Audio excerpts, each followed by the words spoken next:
Hello friends, ಎಲ್ಲರಿಗೂ ನಮಸ್ತೆ. ಹಾಗೆ ಟ್ಯಾರೋ ಲೈಫಿಗೆ ನಿಮ್ಮೆಲ್ಲರಿಗೂ ಸ್ವಾಗತ. ಸೊ ಯಾರೆಲ್ಲ ಫಸ್ಟ್ ಟೈಮ್ ಚಾನಲ್ನ ವಿಸಿಟ್ ಮಾಡ್ತಿದ್ದೀರಾ, ಚಾನಲ್ಗೆ ಸಬ್ಸ್ಕ್ರೈಬ್ ಆಗಿ ಹಾಗೆ ಬೆಲ್ಲೈಕನ್ನ ಪ್ರೆಸ್ ಮಾಡಿ. ಮತ್ತು ಯಾರೆಲ್ಲ ರಿವಿಸಿಟರ್ಸ್ ಇದ್ದೀರಾ ನಿಮ್ಮೆಲ್ಲರಿಗೂ ಟ್ಯಾರೋ ಲೈಫಿಗೆ ಸ್ವಾಗತ.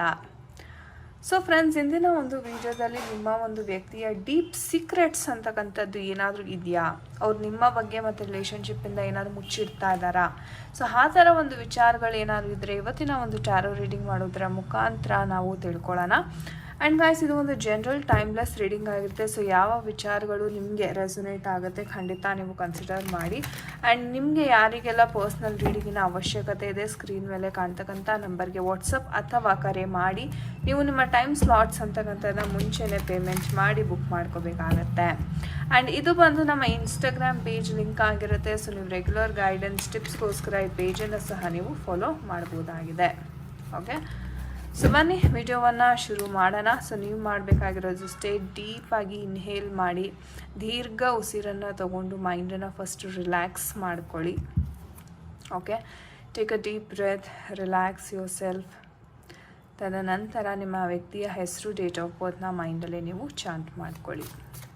ಓಕೆ, ಸೊ ನೋಡೋಣ ಅವರ ಒಂದು ಡೀಪ್ ಸೀಕ್ರೆಟ್ಸ್ ನಿಮ್ಮ ಬಗ್ಗೆ ಏನೆಲ್ಲ ಇದೆ. So we have the first one, Knight of Swords energy.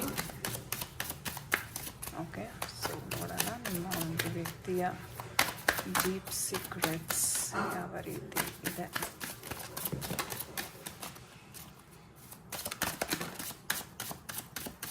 So that cards R jumping out. So ನೋಡೋಣ ನಿಮ್ಮ ವ್ಯಕ್ತಿಯ deep secrets.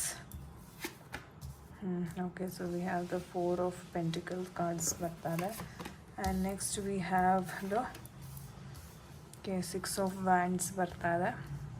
Okay, fine.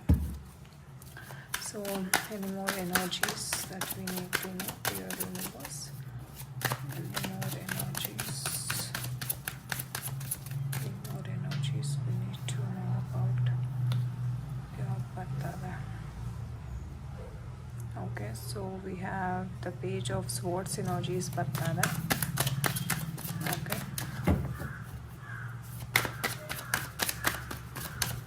deep secrets. Okay, Strength card, and we have the Ace of Wands card, and bottom of the deck nododadre we have the Ten of Swords card. So currently ಹೇಳೋದಾದರೆ ನಿಮ್ಮ ರಿಲೇಷನ್ಶಿಪ್ಪಲ್ಲಿ ಅಥವಾ ನಿಮ್ಮ ಪರ್ಸನ್ಗೆ especially ಎಲ್ಲರೂ ಮೋಸ ಮಾಡ್ತಾ ಇದ್ದಾರೆ, ನನಗೆ ಎಲ್ಲರೂ ನನ್ನ ದೂರ ಮಾಡ್ತಾ ಇದ್ದಾರೆ. ಸೊ ಈ ಥರ ಒಂದು ಭಾವನೆ ಜಾಸ್ತಿ ಇದೆ ಈ ಒಂದು ಕ್ಷಣದಲ್ಲಿ. ಕೆಲಸದ ವಿಚಾರವಾಗಿಯೂ ಅಷ್ಟು ಗ್ರೋತ್ ಇಲ್ಲ, ಫಿನಾನ್ಷಿಯಲಿ ಲಾಸ್ ಅಂತಕ್ಕಂಥದ್ದನ್ನ ಕಂಡಿದ್ದಾರೆ, ತುಂಬ ಲಾಸ್ ಕಂಡಿದ್ದಾರೆ. ತಮ್ಮ ಅಂದರೆ ಒಂದು ರೀತಿ ಹಿತಶತ್ರುಗಳು ಅಂತ ಹೇಳ್ತೀವಿ ನೋಡಿ, ಅವರೇ ಇವ್ರಿಗೆ ಬೆನ್ನಿಗೆ ಚೂರಿ ಹಾಕಿರ್ತಕ್ಕಂಥ ಒಂದು ಸಿಚುವೇಶನ್ ಅಥವಾ ಒಂದು ಪೇನ್ಫುಲ್ ಎಂಡಿಂಗ್ ಗೈಸ್. ಅಂದರೆ ಇವರು ಏನೋ ಬಿಸ್ನೆಸ್ ಮಾಡಿರ್ತಾರೆ, ಅದು ಏನೋ ಲಾಸ್ ಆಗಿರುತ್ತೆ, ಅದನ್ನು ನಿಮ್ಮ ಒಂದು ರಿಲೇಷನ್ಶಿಪ್ ಮೇಲೂ ಇದು ಪರಿಣಾಮ ಅಂತಕ್ಕಂಥದ್ದು ಬೀಳ್ತಾ ಇದೆ ಅಂತ ಹೇಳ್ಬೋದು. ಸೊ ಓವರಾಲ್ ಎನರ್ಜೀಸ್ ಯಾಕೆ ಈ ಥರ ಆಗ್ತಾಯಿದೆ ನಿಮ್ಮ ಒಂದು ರಿಲೇಷನ್ಶಿಪ್ಪಲ್ಲಿ, ಎಸ್ಪೆಷಲಿ ಅವರ ಸೀಕ್ರೆಟ್ಸ್ ಏನು ಅಂದರೆ, ನಿಮಗೆ ಕೆಲವೊಮ್ಮೆ ಅನಿಸುತ್ತೆ ಓಕೆ ಇವರೇನು ನನ್ನ ಹತ್ರ ಶೇರ್ ಮಾಡಲ್ಲ, ಆದರೆ ಸಿಟ್ಟು ಕೋಪ ಅಂತ ಇದ್ದೇ ಇರುತ್ತೆ. ಬಟ್ ಯಾಕೆ ಆ ಥರ ಮಾಡ್ತಾರೆ, ಅದ್ರ ಹಿಂದೆ ಏನು ಕಾರಣ ಅಂತ ಎಷ್ಟೋ ಜನಕ್ಕೆ ಗೊತ್ತಿರಲ್ಲ, ರೈಟ್? ಸೊ ಯಾಕೆ ಅವ್ರು ಆ ಥರ ಇರ್ತಾರೆ, ನಿಮಗೂ ಒಂಥರ ತುಂಬ ರೂಢಾಗಿ ಮಾತಾಡೋದಿಲ್ಲ, ಕೆಲಸ ಇದೆ ನಾನು ಆಮೇಲೆ ಮಾಡ್ತೀನಿ ಅಂತ ಫೋನ್ ಕಟ್ ಮಾಡಿಬಿಡೋದು, ಅಥವಾ ರಿಪ್ಲೈ ಅಂದರೆ ನಿಮ್ಮ ಮೆಸೇಜ್ದು ನೋಡಿರ್ತಾರೆ ಬಟ್ ರಿಪ್ಲೈ ಮಾಡೋಕ್ಕೆ ಮೂಡಿರಲ್ಲ ಅವ್ರಿಗೆ. ಸೊ ಯಾಕೆ ಅಂತ ನೋಡಿದಾಗ ಒಂದು ಹೇಳ್ತೀನಿ, ಇವರ ಒಂದು ಕರಿಯರಲ್ಲಿ ತುಂಬ ಪ್ರಾಬ್ಲಮ್ಸ್ ಅಂತಕ್ಕಂಥದ್ದು ನಡೀತಾ ಇದೆ, ಅಥವಾ ಒಂದು ರೀತಿ ಹೇಳೋದಾದ್ರೆ ಫೋಕಸ್ ಇಲ್ಲ, ಏನೋ ಮಾಡಬೇಕು, ಏನೋ ಅಕ್ವೈರ್ ಮಾಡಿಕೊಂಡು ಏನೋ ಫೈಟ್ ಮಾಡ್ತಾ ಇದ್ದಾರೆ ಪ್ರತಿ ಕ್ಷಣ ಅಂತಲೇ ಹೇಳ್ಬೋದು. ಅಂದರೆ ಒಂಥರ ಸೆಲ್ಫ್ ಫೋಕಸ್ಡ್ ಪರ್ಸನ್ ಆಗಿರ್ತಾರೆ. ಅಂದರೆ ಇವ್ರಿಗೆ ಹೇಗಾದರೆ ಒಂದು ವಿಚಾರದಲ್ಲಿ ಏನಾದರೂ ಸರಿ ಹೋಗ್ತಾ ಇಲ್ಲ, ಇವಾಗ ಫಾರ್ ಎಕ್ಸಾಂಪಲ್ ಈಗ ಬಿಸ್ನೆಸ್ ಏನೋ ಸಡನ್ ಲಾಸ್ ಆಗೋಯ್ತು, ಏನೋ ಸರಿ ಹೋಗ್ತಾ ಇಲ್ಲ, ಪ್ರಾಬ್ಲಮ್ಸ್ ಬರ್ತಾ ಇದೆ, ಅಥವಾ ಪ್ರಾಪರ್ಟಿ ವಿಚಾರ ಆಗಿರ್ಬೋದು, ಲಿಟಿಗೇಷನ್ಸ್ ಇರ್ಬೋದು. ಸೊ ಈ ಥರ ಎಷ್ಟೋ ಪ್ರಾಬ್ಲಮ್ಸ್ ಇದೆ. ಸೊ ಅದನ್ನು ಅವರು ಹೋರಾಟ ಮಾಡ್ತಾ ಇದ್ದಾರೆ ಪ್ರತಿ ಕ್ಷಣ, ಒಂಥರ on and of situation. So ಅಲ್ಲಿ ಯಾವ ಥರ ರಿಸಲ್ಟ್ ಬರುತ್ತೆ ಅವ್ರು ಅದೇ ಥರ ನಿಮ್ಮ ಜೊತೆನೂ ನಡ್ಕೋತಾ ಇದ್ದಾರೆ. ಅಂದರೆ ಒಂದು ಖುಷಿ ಸುದ್ದಿ ಬಂತು ಅಂದರೆ ಅವ್ರು ಆವತ್ತಿನ ದಿನ ತುಂಬ ಖುಷಿಯಾಗಿರ್ತಾರೆ, ನಿಮ್ಮನ್ನು ಕಾಂಟ್ಯಾಕ್ಟ್ ಮಾಡ್ತಾರೆ. ಬಟ್ ನೆಕ್ಸ್ಟ್ ದಿನ ನೋಡಿ ತುಂಬ ಡಿಫ್ರೆಂಟ್ ಆಗಿಬಿಡ್ತಾರೆ ಅವರು. ಹೌದಾ? ಸೊ ಆ ಥರ ಒಂದು ಎನರ್ಜೀಸ್ ಇದೆ. ಆ್ಯಂಡ್ ನಿಮ್ಮ ಪರ್ಸನ್ಗೆ ಏನು ಅನ್ನಿಸ್ತಾ ಇದೆ ಅಂದರೆ, ನನಗೆ ಬಹುಶಃ ಈ ರಿಲೇಷನ್ಶಿಪ್ ಸರಿ ಬರ್ತಿಲ್ವೇನೋ, ಅಥವಾ ನಾನು ಇದನ್ನು ಮ್ಯಾನೇಜ್ ಮಾಡೋದಕ್ಕೆ ಆಗ್ತಾ ಇಲ್ವೇನೋ ಅನ್ನೋ ಒಂದು ಥಾಟ್ ಪ್ರಾಸೆಸ್ ಮೈಂಡಲ್ಲಿದೆ.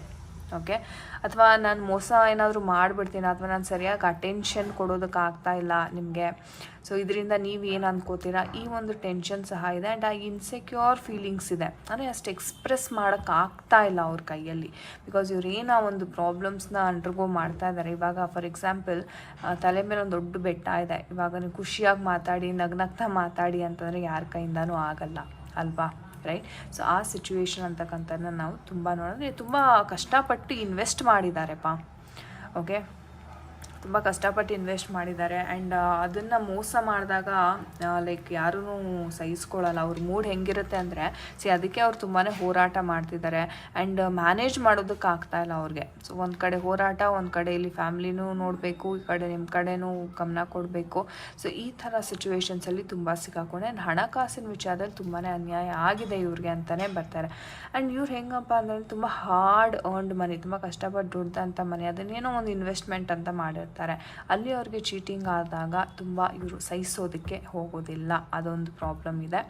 ಆ್ಯಂಡ್ ಹಳೇ ವಿಚಾರಗಳಲ್ಲಿ, ಅಥವಾ ಹಳೆ ವಿಚಾರ ಮತ್ತೆ ಇವರ ಲೈಫಲ್ಲಿ ಬಂದು ಪ್ರಾಬ್ಲಮ್ ಕೊಡುವಂಥದ್ದು, ಅದು ಕೆಲಸದಾಗಿರ್ಬೋದು, ಅಥವಾ ಇನ್ಯಾರೋ ವ್ಯಕ್ತಿ ಹಳೆಯೊಬ್ಬರು ಬಂದು ಇವ್ರ ಲೈಫಲ್ಲಿ ಮತ್ತೆ ರೀಎಂಟ್ರಿ ಕೊಟ್ಟು ಪ್ರಾಬ್ಲಮ್ಸ್ನ ಕ್ರಿಯೇಟ್ ಮಾಡ್ತಕ್ಕಂಥದ್ದು. ಸೊ ಈ ಥರ ಜಾಸ್ತಿ ಇದೆ. ಬಟ್ ಏನಂದರೆ, ಇವರ ಮೈಂಡ್ಸೆಟ್ ಭಾಳ ಸ್ಟ್ರಾಂಗ್ ಇದೆ. ಅಂದರೆ ಎಷ್ಟೇ ಮೋಸ ಮಾಡಲಿ, ಎಷ್ಟೇ ಈ ಥರ ಮಾಡಿದ್ರೆ ಕೆಲವರು ಬೇರೆ ಅನಾಹುತಗಳನ್ನ ಮಾಡ್ಕೊಂಡ್ಬಿಟ್ಟಿರ್ತಾರೆ. ಬಟ್ ಇವ್ರು ಹಾಗಲ್ಲ. ಎಷ್ಟೇ ಬಂದ್ರೂ ನಾನು ಸಹಿಸ್ತೀನಿ, ನಾನು ಗೆಲ್ತೀನಿ ಅನ್ನೋ ಒಂದು ಛಲ ಇದೆ ಈ ವ್ಯಕ್ತಿಗೆ. ಆ್ಯಂಡ್ ಆ ಒಂದು ಕೆಲಸದಲ್ಲಿ ಇವ್ರು ತುಂಬಾ ಬ್ಯುಸಿ ಇದ್ದಾರೆ ಅಂತಲೇ ಹೇಳ್ಬೋದು. ಬಿಕಾಸ್ ತುಂಬ ಒಳ್ಳೆ ಕಾನ್ಫಿಡೆನ್ಸ್ ಇದೆ, ಆ್ಯಂಡ್ ಒಳ್ಳೆ ಪವರ್ ಇದೆ ಇವ್ರಿಗೆ. ಎಷ್ಟೇ ಜನ ಬಂದು ತುಳಿದ್ರೂ ಎದ್ದು ನಿಂತ್ಕೊಳ್ಳೋ ಅಂಥ ಶಕ್ತಿ ಇದೆ ಇವ್ರಿಗೆ, ರೈಟ್? ಸೊ ಆ ಒಂದು ಹೋರಾಟದಲ್ಲಿ ಕರೆಂಟ್ಲಿ ಇವರು ಇದ್ದಾರೆ ಅಂತಲೇ ಹೇಳ್ಬೋದು. ಸೊ ನೋಡೋಣ ನಮ್ಮ ಏಂಜಲ್ಸ್ ಕಡೆಯಿಂದ ಯಾವ ಒಂದು ಉತ್ತರ, ಯಾವ ಗೈಡೆನ್ಸ್ ಸಿಗ್ತಾ ಇದೆ, ಮುಂದೆ ಏನಾಗ್ಬೋದು ಡಿಯರ್ ಏಂಜಲ್ಸ್ ಈ ಒಂದು ರಿಲೇಷನ್ಶಿಪ್ಪಲ್ಲಿ. Not the right time. ನಾನು ಹೇಳಿದೆ ಸರಿಯಾದ ಪರಿಸ್ಥಿತಿ ಅವ್ರಿಲ್ಲ ಅಂತ. So that is what it is. Within the next few months ಅಂತ ಹೇಳ್ತಾ ಇದ್ದಾರೆ. ಡೋಂಟ್ ಸ್ಟಾಪ್ ಅಂತ ಸಹ ಹೇಳ್ತಾ ಇದ್ದಾರೆ. ಇನ್ನು ಕೆಲವೊಂದು ಮೆಸೇಜಸ್ ಬಂದಿದೆ ನನಗೆ ಇಲ್ಲಿ. ಓಕೆ, ಮೆಡಿಟೇಷನ್ ಬ್ರಿಂಗ್ಸ್ ಆನ್ಸರ್ ಅಂತ. ಅಂದರೆ ಮೆಡಿಟೇಷನ್ ಅಂದರೆ ಏನಿಲ್ಲ ಗೈಸ್, ನಿಮ್ಮನ್ನು ನೀವು ಕಂಟ್ರೋಲ್ ಮಾಡ್ಕೊಳ್ಳೋದು, ನಿಮ್ಮ ಥಾಟ್ಸ್ನ ಎಸ್ಪೆಷಲಿ ಕಂಟ್ರೋಲ್ ಮಾಡ್ಕೊಳ್ಳೋದು. ಇವಾಗ ನಾನು ಹೇಳಿದೆ, ಇವ್ರು ಹೋರಾಟ ಮಾಡ್ತಿದ್ದಾರೆ, ತುಂಬ ಬ್ಯುಸಿ ಇದ್ದಾರೆ, ತುಂಬ ಮೋಸ ಮಾಡಿದ್ದಾರೆ ಅಂತ. So not the right time to express. ನಿಮ್ಮ ಒಂದು ಫೀಲಿಂಗ್ಸ್ನ ಎಕ್ಸ್ಪ್ರೆಸ್ ಮಾಡ್ಕೊಳ್ಳೋಕ್ಕೆ ಸರಿಯಾದ ಸಮಯ ಅಲ್ಲ. But within the next few months, ಕೆಲವೇ ತಿಂಗಳಲ್ಲಿ, ಒಂದು 2-3 ತಿಂಗಳು ಒಳಗಡೆ ನಿಮಗೆ ಒಂದು ಆಪರ್ಚುನಿಟಿ ಅಂತಕ್ಕಂಥದ್ದು ಸಿಗ್ತಾ ಇದೆ. ಡೋಂಟ್ ಸ್ಟಾಪ್ ಅಂತಾನು ಹೇಳ್ತಾ ಇದ್ದಾರೆ. ಇಂಥ beautiful messages. Thank you angels ಅಂತ ಖಂಡಿತ ಕಮೆಂಟ್ ಸೆಕ್ಷನಲ್ಲಿ ತಿಳಿಸಿ. ಸೊ ಈ ಹೇಳ್ತಾ ಇರೋದಿಷ್ಟೇ, ಸ್ವಲ್ಪ ತಿಂಗಳು, ಒಂದು 2-3 ತಿಂಗಳು ವೆಯ್ಟ್ ಮಾಡಿ. ಈ ಒಂದು ಸಿಚುವೇಶನ್ ಅವರ ಜೀವನದಲ್ಲಿ ಏನಾದ್ರು ಮೋಸ ಅದಾಗಿದೆ ಅದು ಕಂಟ್ರೋಲಿಗೆ ಬರೋವರೆಗೂ ನೀವು ಯಾವುದೇ ಕಾರಣಕ್ಕೂ ಅವ್ರಿಗೆ ಜಾಸ್ತಿ ಪ್ರೆಷರನ್ನು ಕೊಡೋದಕ್ಕೆ ಹೋಗಬೇಡಿ ಅಂತ ಏಂಜಲ್ಸ್ ಹೇಳ್ತಿದ್ದಾರೆ. ಆ್ಯಂಡ್ ಆದಷ್ಟು ಸ್ವಲ್ಪ ಮೆಡಿಟೇಷನ್ ಅಥವಾ ಹೋಪೋನೋಪೋನೋ ಪ್ರೇಯರ್ ಮಾಡಿ, ಆದಷ್ಟು ನಿಮ್ಮ ಮೈಂಡ್ ಅಂತಕ್ಕಂಥದ್ದು ಕಂಟ್ರೋಲಿಗೆ ಬರುತ್ತೆ ಅಂತ ಹೇಳ್ಬೋದು. So this is my suggestion. Okay, so yes, thank you so much guys. So ಇದಾಗಿತ್ತು ಇವತ್ತಿನ ಒಂದು ರೀಡಿಂಗ್. ಐ ಹೋಪ್ ನಿಮಗೆ ರೆಸೊನೇಟ್ ಆಗಿದೆ. ಯಾರ ಜೊತೆ ಯಾವ ವಿಚಾರಕ್ಕೆ ರೆಸೊನೇಟ್ ಆಯಿತು ಖಂಡಿತ ಕಮೆಂಟ್ ಸೆಕ್ಷನಲ್ಲಿ ತಿಳಿಸಿ.